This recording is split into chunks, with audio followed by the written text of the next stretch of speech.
Gina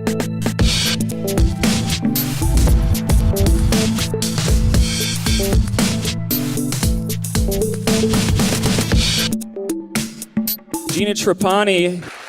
Thank you.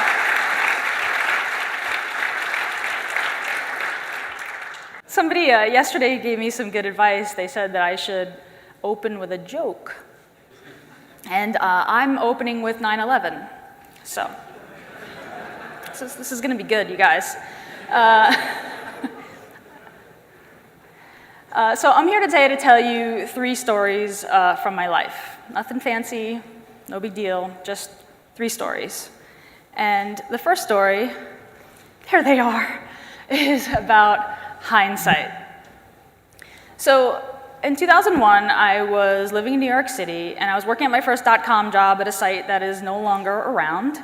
And the offices of this company were on the Lower West Side of Manhattan. And so that's where I was the morning of September 11th. I was standing on Spring Street and Hudson Street, surrounded by my coworkers. And this is a photo kind of not far from where we were standing. And we were standing kind of far enough away that the ash, wasn't falling like on us, but we were close enough that the people who were walking away from the site were passing us. They were walking north. So it was all these people in their like suits and ties and carrying their high heels, and they were covered in ash, their hair and their shoulders, and they were just walking past us, just silently, not saying anything.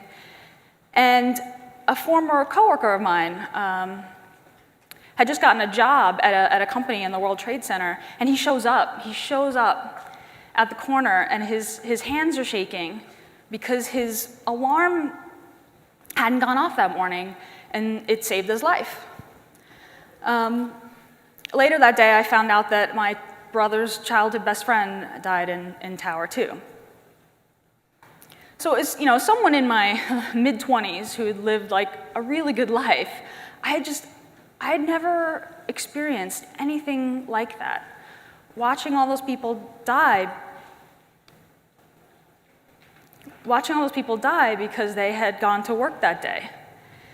And in the following weeks and months and years, to cope with it, I became obsessed with time, how it's all running out on all of us.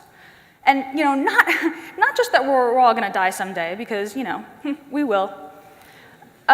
More that like every day some version of ourselves dies, right? Like something transformative happens, and then you're not the same person anymore. Just like that. It's kind of instantaneous. Right after 9/11, I found it extremely difficult to remember what it was like to feel safe in my own city where I'd been born and raised. So to deal with that loss of an earlier version of me, I became obsessed with documenting everything. I just started voraciously documenting everything in my life, writing down the most mundane and inane things, taking photos of my coffee cups and my garbage cans, because it all just might go away at some point. And back then, this is when blogs were just starting to get big, and so I did it on a blog. I can barely look at this because it's so embarrassing, but this is a screenshot of my personal blog from a long time ago. A few years in, my fixation on time and losing it matured into a worry about wasting time. So, I worried that I was going to die doing something really stupid, like, upgrading an operating system, or doing dishes, or, I don't know, going to the store to get milk because I forgot to pick up the milk when I was at the store the day before. And that's when this happened. This is a website that I started. It's called Lifehacker. It's a Gawker media blog I started back in 2004.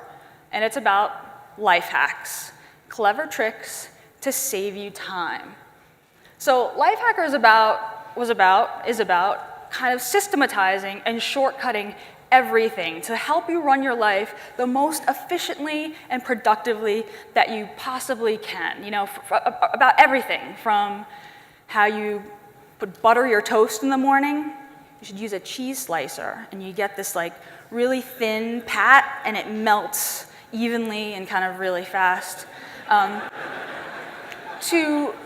To like the keyboard shortcuts that help you process your Gmail inbox. Highly recommend the Y key, archive, and M. M is underrated, mute conversation.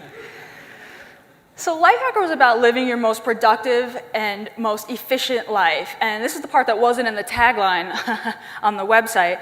It was because someday you're gonna die.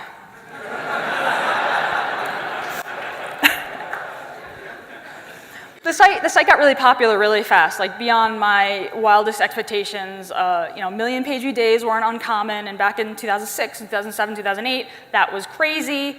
It spawned books and awards and apps, and I got myself on TV and in newspapers and magazines, and a family friend heard me on the radio and called my mom and was like, what? And my mom called me, and she was like,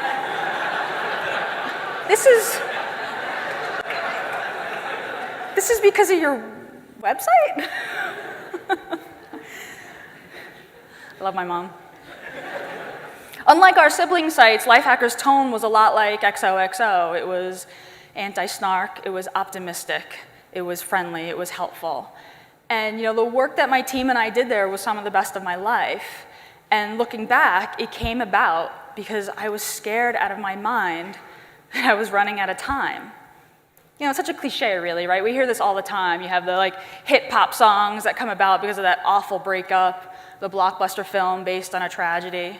But sometimes it's just not that obvious, right? It takes a really, really, really long time to make the connection between your worst moments and your best work. So when I'm really deep in the muck, this is what I try to remember. Someday, somehow, your worst moments are going to feed your best work. My next story is about transitions. My writer friend, Michael Barish, published an essay on his website, which is no longer there, but it made such an impression on me, I wanted to paraphrase it here today. Hopefully I'll do it well. But in it, he proposes that every relationship that you have goes through a 3-part cycle that loops. And the 3 parts are a good thing, a rut, and a transition. So a good thing is the honeymoon phase. It's by nature fragile. It's when things are just so effortless and gliding along, and this is like the best thing that's ever happened, and you never want anything to change. Good things can't stay that way forever. They don't. They turn into ruts. Now, a rut isn't a bad thing, right? It's just comfortable. It's just familiar. The patterns are well worn. There's not a lot of novelty. Ruts are sticky. They want to keep you there. It's really hard to pull yourself out of a rut. Eventually, a rut gives way to a transition, and if you're lucky, back into a good thing. I think that this cycle of relationships applies not only to personal relationships, to friendships and romances. I think it applies to work. Even when you have a dream job like I did, after a while, you start to coast. The job becomes rote, the process systematized, the learning slows, and you find yourself wondering. For me, it was, if I'm spending all my time trying to save time and I've got no time left over for anything else, well, does that make any sense? My mom has lots of sayings that I've heard millions of times throughout my life. One of them, the thing that she says is, "A lady knows when it's time to leave the dance." Even when you're really scared that this dance might be the best fun you'll ever have. Leaving that job meant I went from having 20 publishing deadlines a day and this real-time chart of visits and page views that would tell me by the minute how well I was doing at my job that day. After I left, I had zero structure, no goals, no one to answer to, and I sat on my couch a lot, feeling really adrift. Like many people, I work best when my work is cut out for me. But that's the hard part, cutting out the work. That's the hard part. That's what's so difficult about transitions, especially away from perfectly good projects. It's the uncertainty. You have to drift for a while, and maybe you take some weird detours.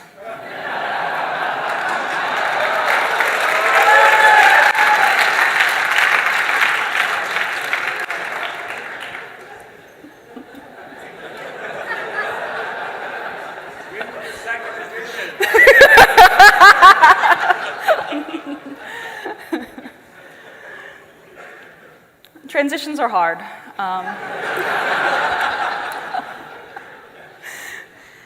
But eventually, if you're looking and you're listening, the signposts point to your next good thing. And that's what my last story is about. My last story is about second acts. I'm still obsessed with time. Not so much losing time, and not so much wasting time, but making the time that I do spend meaningful. I'm focused especially right now on social networks, because that's where I spend a big chunk of my time. I think a lot of you probably do too. Lots of people have much bigger numbers than this, and this is just the amount of time I spent writing on networks, not reading them. I'll be honest with you though, I'm conflicted. I'm conflicted about how much time I and we all spend on Twitter and Facebook and Instagram. On one hand, I think that Louis C.K. kind of has a point here. We've all volunteered ourselves for data entry jobs that these giant companies get to profit from. And why? Is it boredom? Is it ego? Is it fear of missing out? At the same time, as much as I kind of get this, at the same time, I know how powerful participating on the network can be. These were two of the best moments of my entire life, and they were 100 times better because I got to celebrate them on the network. And this is just a tip. I have met friends and collaborators and heroes and many of you. I've had my mind changed and I've become a clearer thinker. I've been heroicized and harassed and boosted back up again. And I know that you all have too. So what have been your most meaningful moments on social networks? Was it election night, 2008? Was it when Steve Jobs died? Was it when your hero retweeted you? Was it Ferguson? The time we spend on social networks can be trivial or it can be meaningful. I want more of the latter. So how do we get there? I think the secret is in the data. Twitter and Facebook know that my social data is this treasure chest of desires and behaviors and hints about my identity that I don't even know that I'm sharing. But I should know, because it's my data. And these networks have a lot of it.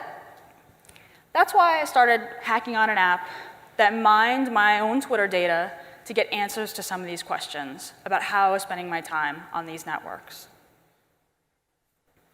To start, I had a bunch of questions. Who am I talking to? How often do I say kind words? How often do I get sucked into mindless BS? That weekend hacking project went through a bunch of iterations as an open source project. It's now available on the web to try now. It's called ThinkUp, thinkup.com. And it tries its best. It tries its best to get toward the answers to some of these questions. And I'd like to quickly show you some examples of how it does. Here's a ThinkUp insight that tells me how many times I thanked someone last month. I can also see if I said thank you more or less this month than I did the month before. This insight breaks down the gender identity of people who comment and like my stuff on Facebook. For me, it's mostly dudes. I'm not sure what that says about me or my work, but I'm rolling with it. It's definitely given me pause to think about it, though. This ThinkUp insight tells me if a friend has changed their profile and how. This is one of my favorites because it gives me this kind of like X-ray vision into how my friends are evolving their identity over time. This insight tells me how much I talk about myself. A lot. This is going to go up after today, that's for sure. And I can see how that rate changed week over week. Finally, this insight tells me how many times I drop the F-bomb online. And I'm really sorry, Mom. I'm sorry. I'm sorry. These are facts that Twitter and Facebook won't ever reflect back to me. But this is the stuff that I want to know. And I hope you do too. And not because you're a social media douchebag, either, but because you're the opposite. As makers, part of our job is to build this little platform where all the people who love the stuff that we make can gather around and celebrate it. And I would bet collectively in this room, the average Twitter follower account is higher than 95% of Twitter's users. That gives us all this sort of outsized privilege and access and clout with a C that I hope to be as thoughtful about as I can be. ThinkUp aspires to help with that. So I don't know how this story ends, but I do kind of need your help finding out. How do you want to spend your time online? How can we make it more meaningful? Can we all help build a better web? I really want to know, so thank you so much for your time, and I hope you'll get in touch.